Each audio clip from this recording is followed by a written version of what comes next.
आप सभी को नाग पंचमी के इस पावन पर्व की हार्दिक हार्दिक शुभकामनाएं हैं। और आज नाग पंचमी का दिन है। आज सावन का महीना चल रहा है और नाग पंचमी का दिन है। और नाग पंचमी के दिन कई जगहों पे, मतलब हमारे हिंदुस्तान में अधिकतर जगहों पे कुश्तियाँ लड़ी जाती है। इस पर्व को बहुत अच्छे से मनाया जाता है धार्मिक तौर तरीके के रूप से। और तो आपके मन में कभी ये भी आया होगा कि ये नाग पंचमी क्यों मनाया जाता है, किस लिए मनाया जाता है? क्योंकि इसके पीछे भी एक पौराणिक कथा है, एक इतिहास जिसके चलते हम हर वर्ष नाग पंचमी मनाते हैं।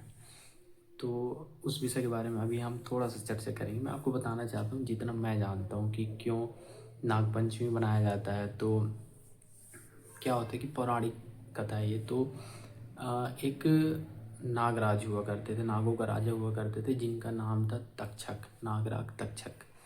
तो नागराज तक्षक क्या किए थे कि जो महाराज थे, उन महाराज का नाम था परीक्षित। तो नागराज तक्षक महाराज परीक्षित को डस दिए, जिनके कारण उनकी मृत्यु हो गई। अब जो महाराज परीक्षित थे, उनके एक पुत्र थे, उनका नाम था जन्मेजय।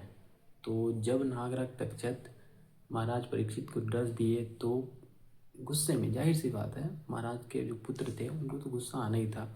तो जो जन्मेजय थे, उन्होंने अपने पिता की मृत्यु को लेकर सभी नागों को मारने का संकल्प लिया। उन्होंने सभी नागों को मारने के लिए एक यज्ञ शुरू किया, जिसके चलते उन यज्ञों के प्रभाव के कारण जितने भी नाग थे वो सब हवन कुंड में मरने लगे, जल जल के। जब सारे नाग खत्म होने लगे, जल जल के मरने लगे, तो जो नागराज थे, नागों के जो राजा थे तक्षक, उनको चिंता होने लगी कि सारे नाग मर रहे हैं, अब मेरा भी नंबर लगने वाला है कि मैं भी हवन कुंड में जलकर मर जाऊंगा।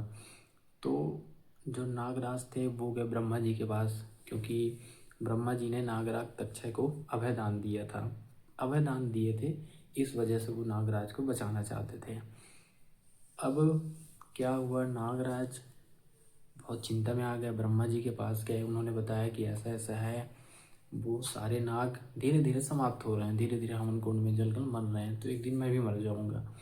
तो सभी देवताओं के कहने पर एक ऋषि हुआ करते थे जिनका नाम था आस्तिक। उनको बोला गया आप जाइए वहाँ और यज्ञ को बंद कराने की कोशिश करिए। तो जो ऋषि आस्तिक थे वो जहाँ यज्ञ चल रहा था, जहाँ जन्मेजय यज्ञ कर रहा था, जहाँ उसी कुंड में, हवन कुंड में सारे सांप आके मर रहे थे, तो आस्तिक वहाँ गए और उन्होंने जन्मेजय को समझाया कि माना कि तुम्हारे पिता की मृत्यु नागराज तक्षक के काटने पर हुई है, तो इसके लिए सारे नागों को मारना उचित नहीं है, ये ठीक नहीं है कि तुम एक नाग के चक्कर में सारे नाग को मारो। तो वो आस्तिक ऋषि के जो बात हैं उनसे वो प्रभावित हो गया जन्मेजय। प्रभावित होने के बाद यज्ञ को रोक दिया, और यज्ञ को रोक दिया, जिससे जो सांप थे कि जो हवन कुंड में जल जल के मर रहे थे वो बंद हो गए। तो जिस दिन ये यज्ञ रुका, जिस दिन ये यज्ञ बंद हुआ, उस दिन सावन का महीना चल रहा था और पंचमी तिथि थी। इसलिए हर साल सावन के पंचमी तिथि को नाग पंचमी के रूप में मनाया जाता है। तो ये था कहानी इसके लिए, जिसके कारण हम हर साल नाग पंचमी त्यौहार को मनाते हैं, बहुत अच्छे से मनाते हैं। अगर वीडियो अच्छा लगा हो तो 2 बार 3 बार ज़रूर देखना और शेयर ज़रूर करना।